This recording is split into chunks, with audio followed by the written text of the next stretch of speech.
Assalamualaikum warahmatullahi wabarakatuh. Yang terhormat Bapak Muhammad Agrindra Helmiawan, Eskom MT, selaku dosen pengampu mata kuliah Sistem Operasi. Pada kesempatan kali ini, saya, Yogi Pandi Sujila, bersama 3 rekan anggota kelompok 2, yaitu Rizky Aditya, Rangga Nabil Maulana, dan Muhammad Fajri, akan memaparkan materi tentang kernel sebagai pemenuhan tugas yang telah diberikan pada pertemuan sebelumnya. Kita pasti kenal dengan 3 logo ini: Windows, macOS, dan juga Linux.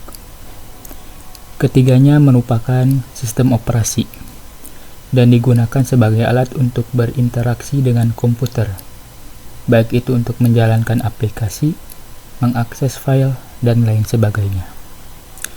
Menurut Abdul Qadir, dalam bukunya yang berjudul Pengantar Teknologi Informasi, mengatakan bahwa sistem operasi adalah program kontrol yang mengatur penggunaan sumber daya seperti memori, ruang penyimpanan disk, dan alat-alat input atau output. Pada dasarnya, untuk menjalankan sebuah komputer, kita tidak harus menggunakan sistem operasi. Sistem operasi ini ada dengan tujuan untuk mempermudah pengguna. Sebuah program dapat saja langsung dijalankan di atas mesin jika pembuat program ingin melakukan pekerjaannya tanpa bantuan abstraksi perangkat keras atau bantuan sistem operasi. Abstraksi merupakan sebuah cara untuk menyembunyikan atau meringkas kompleksitas yang ada, sehingga memungkinkan akses kepada perangkat keras menjadi lebih mudah dan teratur. Teknik tanpa abstraksi ini pernah dilakukan oleh komputer generasi awal, sehingga bila kita ingin berpindah dari satu program ke program lain, kita harus mereset dan meload kembali program-program tersebut. Untuk mengatasi masalah tersebut, maka muncullah kernel, sebuah bagian penting yang mengimplementasikan sekumpulan abstraksi hardware. Berkat abstraksi ini, pekerjaan programmer dapat dipermudah, karena mereka tidak perlu membuat coding biner untuk memerintah hardware, tetapi cukup melakukan coding sesuai bahasa pemrograman yang dikuasai. Kernel ibaratnya sebagai nyawa, sedangkan sistem operasi sebagai jasmani, sehingga kedua elemen ini saling membutuhkan untuk bekerja secara bersamaan. Definisi kernel. Kernel merupakan suatu perangkat lunak yang berisi semua layanan yang disediakan oleh sistem operasi untuk pemakai. Jadi, kernel ini merupakan bagian yang paling penting dan mendasar dari sistem operasi. Fungsi utama kernel adalah untuk mengelola sumber daya komputer dan memungkinkan program-program lain untuk menjalankan dan menggunakan sumber daya komputer tersebut. Sumber daya komputer terdiri dari CPU atau Central Processing Unit. Sebagai bagian utama komputer, CPU bertugas dalam mengeksekusi program atau proses. Dalam hal ini, kernel bertugas menentukan setiap saat berapa banyak program yang harus dialokasikan ke CPU. Kemudian ada memori komputer. Memori digunakan untuk menyimpan instruksi program dan juga data. Keduanya dibutuhkan oleh memori agar suatu program dapat dieksekusi. Biasanya, beberapa program akan berusaha mengakses memori, bahkan seringkali meminta memori melebihi yang dimiliki komputer. Disinilah kernel ada, yaitu untuk menentukan porsi pemakaian memori dapat dipakai oleh tiap program dan menentukan apa yang akan dikerjakan ketika tidak cukup tersedia memori. Kemudian yang ketiga ada perangkat input dan output. Beberapa perangkat input dan output, misalnya alat input berupa keyboard, mouse, sedangkan output seperti monitor atau printer. Kernel bertugas untuk melanjutkan request dari suatu aplikasi yang ingin melakukan suatu aksi bisa berupa input juga output kepada perangkat yang sesuai dan menyediakan metode yang sesuai untuk memakai perangkat tersebut. Kemudian yang keempat, media simpan. Contoh media simpan adalah hard disk. Data tersimpan dalam bentuk file. Subsistem dalam kernel yang berhubungan dengan pembuatan atau penghapusan dan pengelolaan file adalah file system. Yang kelima, jaringan. Untuk berkomunikasi antar sistem memerlukan jaringan. Tugas kernel dalam hal ini bisa berupa memberi izin para software atau program aplikasi untuk mengakses sistem hardware yang ada di komputer dengan cara aman, kemudian membagi resource komputer dan mengatur komunikasinya, juga bisa berperan sebagai alat pengatur saat beberapa program software menggunakan akses hardware secara bersamaan. Maka kernel akan melakukan multiplexing, yaitu mengatur waktu dan durasi untuk satu software dalam mengakses hardware tersebut. Mudahnya, kernel berperan sebagai jembatan antara aplikasi dengan perangkat keras komputer.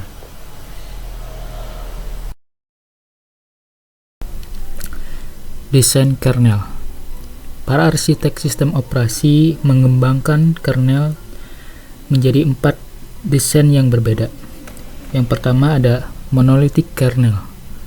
Monolithic kernel adalah struktur kernel yang melingkupi banyak fungsi yang ada di dalam kernel dan menyediakan lapisan pada perangkat keras yang berbeda pada sistem operasi di ruang kernel. Intinya, semua layanan aplikasi dilakukan di ruang kernel. Kemudian mikrokernel. Mikrokernel adalah struktur kernel yang menyediakan sedikit sumber daya perangkat keras dan menggunakan aplikasi yang sedang berjalan untuk melakukan beberapa fungsionalitas lainnya. Untuk mikrokernel terdapat server, yang merupakan proses khusus yang menyediakan layanan tertentu. Misalnya, server file menyediakan layanan untuk mengakses file saja. Kemudian ada server cetak, maka akan menyediakan layanan untuk mencetak saja, dan sebagainya. Kemudian ada hybrid kernel. Hybrid kernel adalah kernel mirip dengan mikrokernel, tetapi pada kernel ini mempunyai kelebihan yang dimana memasukkan beberapa kode atau tambahan kode di dalam ruang kernel untuk meningkatkan performanya. Hybrid kernel adalah gabungan dari monolithic kernel dan juga mikrokernel. Yang terakhir ada exokernel. Exokernel adalah kernel yang menyediakan program untuk dapat mengakses hardware secara langsung dan dapat melakukan abstraksi yang mirip dengan abstraksi yang dilakukan dalam desain monolithic kernel. Exokernel biasanya menggunakan library yang disebut dengan libOS untuk melakukan abstraksi. LibOS memungkinkan para pembuat aplikasi untuk menulis abstraksi di dalamnya. Monolithic kernel memiliki beberapa kelebihan. Yang pertama, program dapat langsung mengakses ke perangkat keras. 2. Lebih mudah bagi pemrosesan untuk berkomunikasi satu sama lain. 3. Dapat terus bekerja tanpa instalasi tambahan. Dan yang terakhir, proses bereaksi lebih cepat karena tidak ada antrian untuk waktu prosesor. Kekurangannya, kapasitas hard disk yang lebih besar, kemudian kapasitas memori yang lebih besar, kurang aman karena semuanya berjalan dalam mode supervisor. Ada beberapa sistem operasi yang menggunakan monolithic kernel. Yang pertama, varian Unix meliputi Linux, Scilable, BSD, kemudian ada varian DOS. Yang ketiga ada macOS sampai dengan macOS versi 8.6. Yang keempat ada OpenVMS, dan yang terakhir ada XTS 400. Kemudian mikrokernel.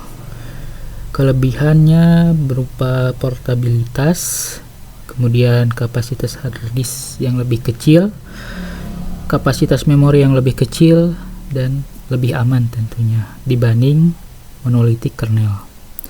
Kekurangannya, hardware harus bekerja melalui driver. Hardware mungkin bereaksi lebih lambat karena driver dalam user mode. Kemudian proses harus menunggu dalam antrian untuk mendapatkan informasi, dan yang terakhir proses yang tidak bisa mendapatkan akses ke proses lainnya tanpa menunggu. Sistem operasi yang menggunakan mikrokernel ada IBM A9, sebuah versi unik dari IBM. Kemudian ada Amoeba, sebuah kernel yang dikembangkan untuk tujuan edukasi. Yang ketiga ada kernel Match yang digunakan di dalam sistem operasi GNU atau HURD dan lain sebagainya. Yang keempat ada Minix, kernel yang dikembangkan oleh Andrew Tannenbaum untuk tujuan edukasi juga. Dan yang terakhir ada Symbian OS, sebuah sistem operasi yang populer digunakan pada handphone.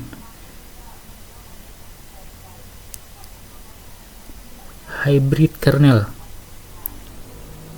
Kelebihan dari hybrid kernel meliputi yang pertama kapasitas hard disk yang sedang, kemudian kapasitas memori yang sedang juga. Yang ketiga, pengembang dapat memilih apa yang berjalan dalam user mode dan apa yang berjalan dalam mode supervisor. Yang terakhir, lebih fleksibel dibanding mode lain. Kekurangannya, yang pertama bisa menderita proses antrian yang sama seperti mikrokernel. Kemudian biasanya device driver harus dikelola oleh pengguna. Sistem operasi yang menggunakan kernel hibrida yaitu BOS, sebuah sistem operasi yang memiliki kinerja tinggi untuk aplikasi multimedia. Ada Novel Netware, sebuah sistem operasi yang pernah populer sebagai sistem operasi jaringan berbasis IBM, PC, dan kompatibelnya. Kemudian Microsoft Windows dan semua turunannya termasuk Windows 10, 11. Yang keempat ada Darwin, macOS X, dan yang terakhir Dragonfly BSD. Exokernel juga memiliki beberapa keunggulan dan kelebihan dan kekurangan. Kelebihan dari exokernel yaitu mengizinkan akses terhadap hardware secara langsung pada tingkat yang rendah. Aplikasi dan abstraksi dapat melanjutkan request sebuah alamat memori spesifik, baik itu berupa lokasi alamat fisik, memori, dan blok di dalam hard disk. Kekurangannya, kemudahan pembuatan dan pencampuran OS dapat menyebabkan kekacauan kode yang akan menjadi mimpi buruk bagi para pembuat kode, pemeliharaan, dan administrator sistem.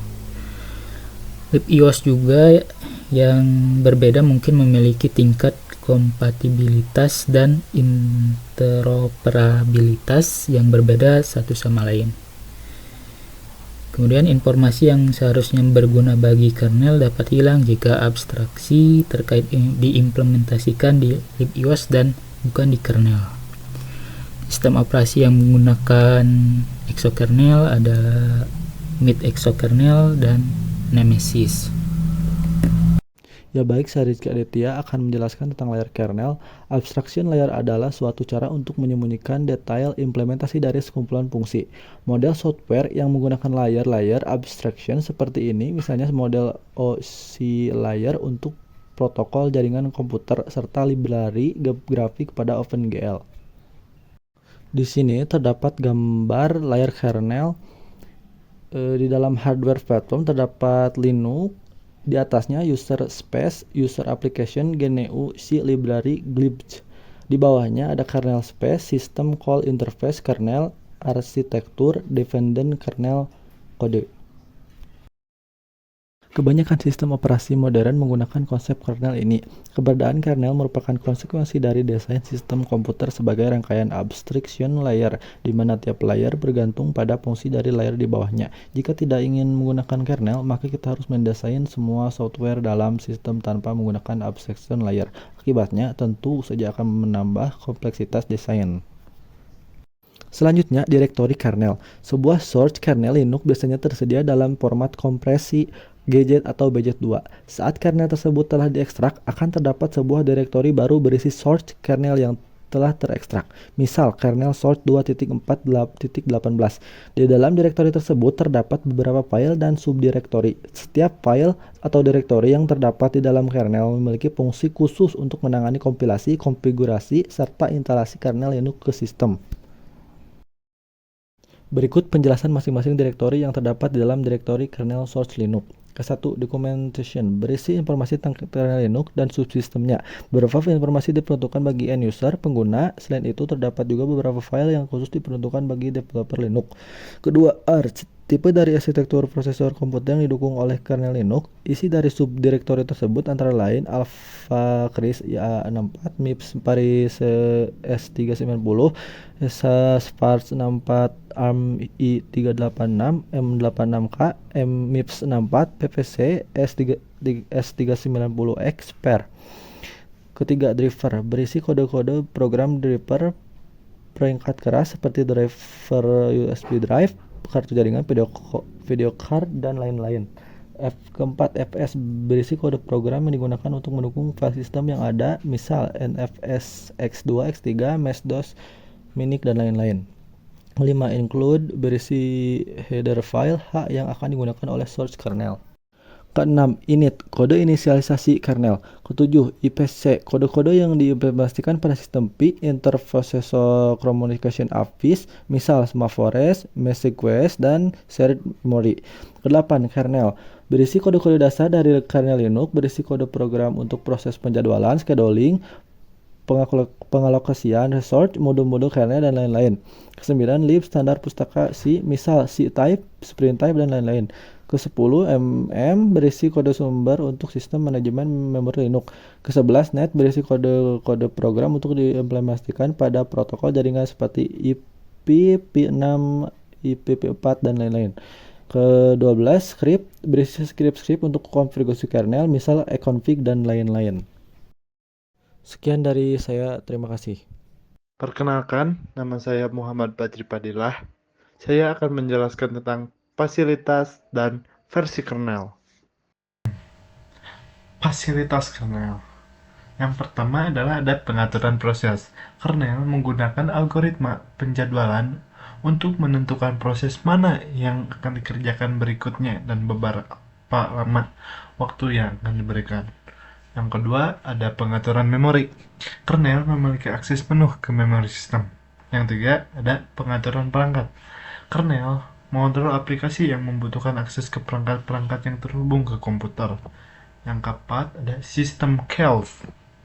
Merupakan metode di mana suatu program komputer meminta layanan dari kernel sistem operasi.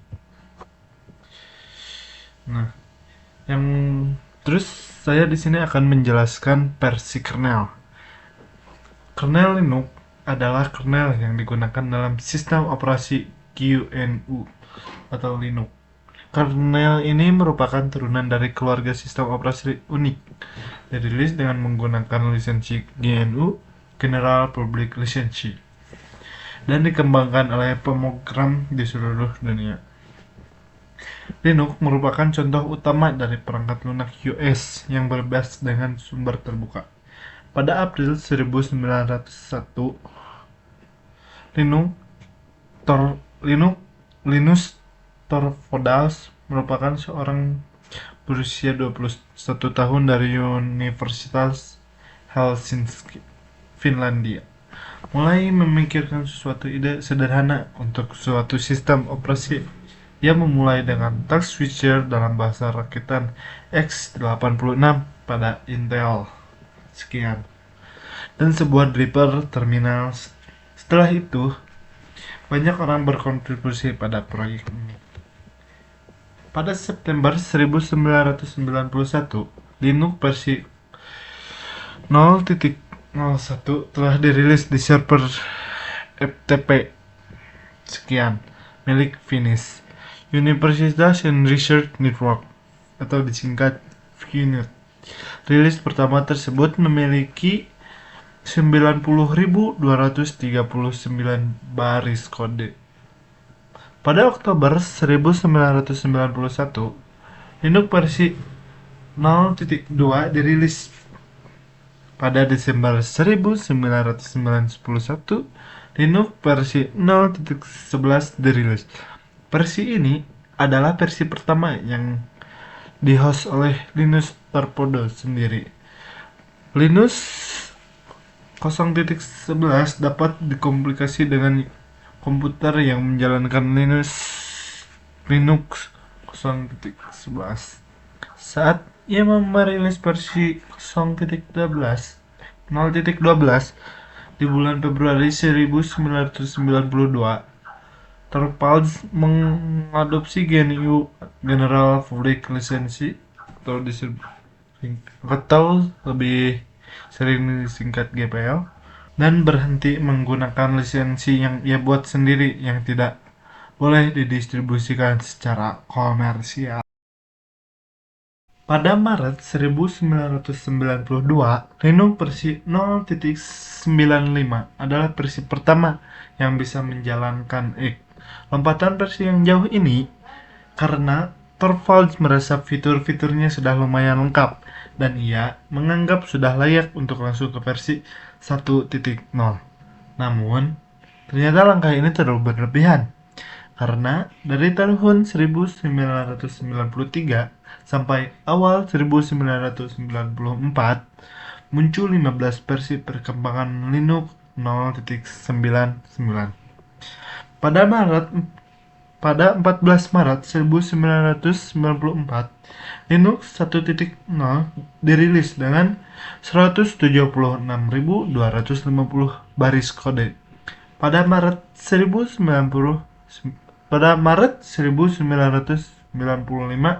Linux 1.2.0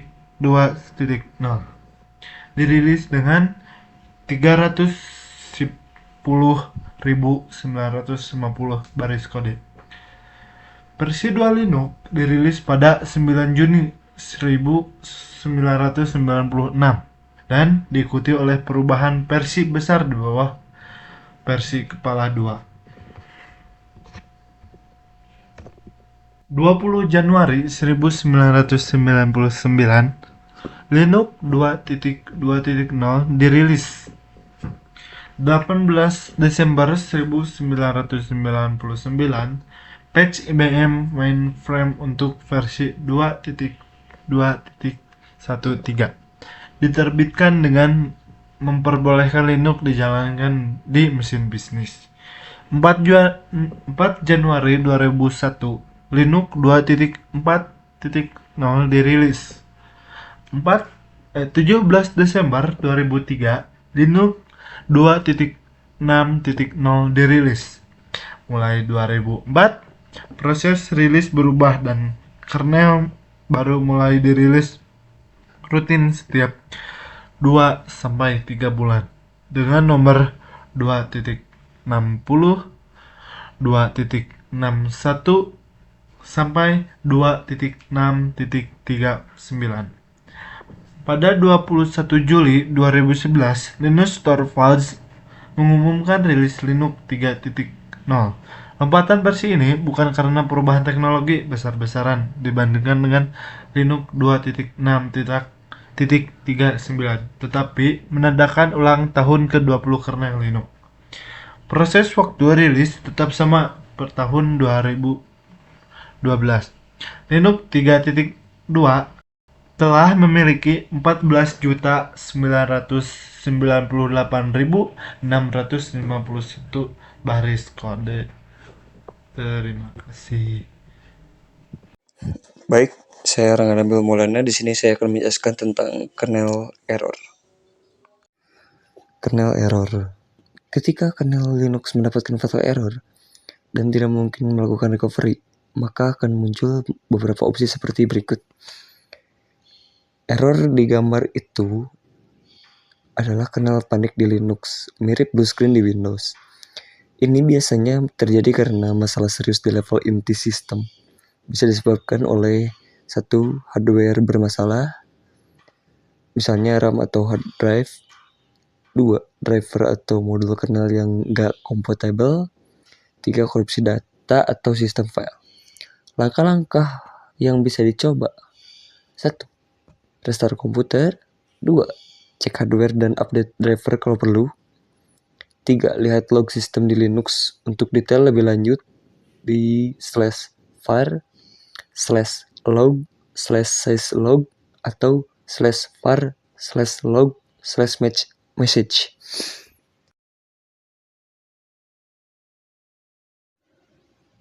Modul link ini menunjukkan modul kernel seperti driver perangkat yang sedang dimuat. Modul-modul ini adalah bagian dari kernel yang bisa ditambahkan atau dilepas untuk menambah dukungan perangkat atau fitur. Salah satu modul mungkin menjadi penyebab kesalahan. 2. EIP menunjukkan alamat di dalam kode kernel di mana kesalahan terjadi. Ini bisa membantu pengembangan menemukan bagian spesifik dari kode kernel yang bermasalah. Register seperti EAX, EBX, ECX, dan lain-lain menunjukkan data yang disimpan pada saat OPS terjadi.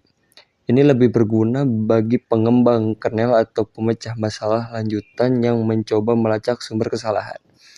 Stack trace ini menunjukkan urutan fungsi yang dipanggil sebelum kesalahan terjadi, yang membantu dalam melacak apa yang dilakukan sistem hingga munculnya OPS. Proses yang terkait di sini terlihat bahwa kesalahan terjadi saat proses XORG, komponen utama di lingkungan grafis Linux, berjalan. Ini mungkin berarti masalah ini terkait dengan kartu grafis atau driver grafis.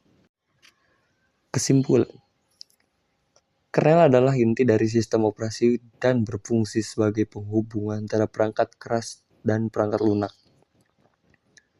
Tugas utama kernel adalah mengelola sumber daya sistem seperti prosesor, memori, dan perangkat input atau output agar aplikasi dapat berjalan dengan lancar tanpa saling mengganggu. Kernel beroperasi pada tingkat rendah dan bertanggung jawab atas manajemen proses, manajemen memori, dan kontrol perangkat keras.